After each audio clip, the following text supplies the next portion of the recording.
made a promise, Mr. Frodo. A promise. Don't you leave him, Samwise Gamgee. And I don't mean to.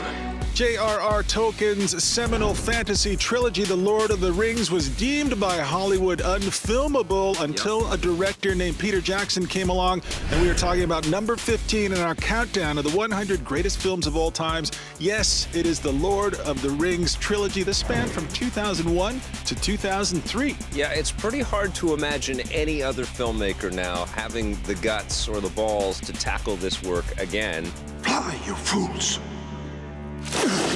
This movie came along at a time in my life when I probably have never needed a movie more than I needed The Lord of the Rings, The Fellowship of the Ring, because it was right after 9/11. I was living in New York, and I needed this gigantic fantasy world to escape into where evil and good were so clearly delineated.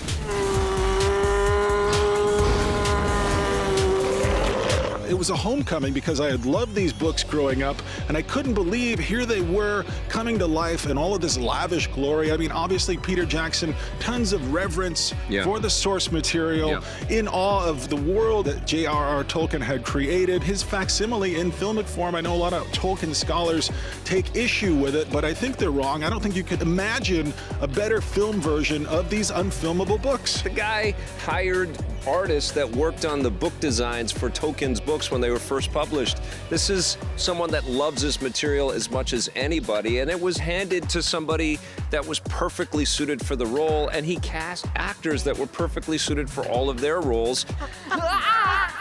Here's a look back at our review. It's just such a gorgeous, decadent reveal of the myth of the Lord of the Rings and all of the different characters that populate this film. Well, it's just such a rich universe. And the thing that you realize going back to look at these movies, there's such a huge suck of time. I mean, there's just so much. You have to really make an effort to take in these movies, and especially these extended editions, which weigh in. This one weighs in at 228 minutes. I think they're better to watch on television, on Blu-ray. You shall not pass! It's unbelievable what they achieved. And there was so much trust on the part of some very established actors. For them to kind of disappear to New Zealand for the amount of time that they do to build these three films was unbelievable. And it all rested on the shoulders of the Fellowship of the Ring. If this movie had sucked, imagine what they had to endure after that. So there was all kinds of pressure on this team, all kinds of pressure on Peter Jackson to deliver something awesome. And he did. I don't think you could ask for more from a Fellowship of the Ring movie. What's your favorite scene? Well, my favorite scene from the books, and I'm going to sound like a total nerd, is when they're in the mines of Moria. They're all in this tomb where Gimli is mourning the passing of his brethren. And then Pippin screws up, and Pippin then screws the up. goblins storm in. Well, no, I just love when you hear the drums.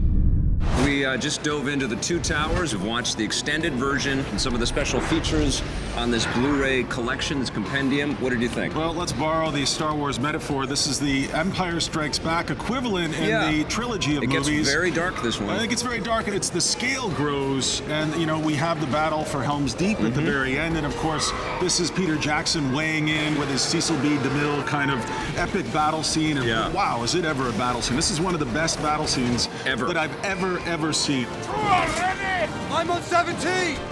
It's amazing, and they had to top themselves, obviously, in Return of the King, but man, did they set the bar high with that Helm's Deep thing. Before the king can leave the building for the final time, he needs to return. I like what you're doing there. In the final installment in Peter Jackson's Lord of the Rings theory, we're looking at the extended version on Blu-ray. Victor Lucas, you soaked all this in. I did, and it was absolutely staggering to revisit this film. I just feel like this movie is heads above the Two Towers and Fellowship. I don't know, man. The Two Towers was good to kind of bridge everything, and I love the sort of formation of the Fellowship. You see where their passion for each other and their kinship comes from, and so it's really, really strong when Frodo looks like he's gonna die, and Aragorn turns to everybody and says, "For Frodo," and then he runs and charges at the Black Gate. Go ahead, do it.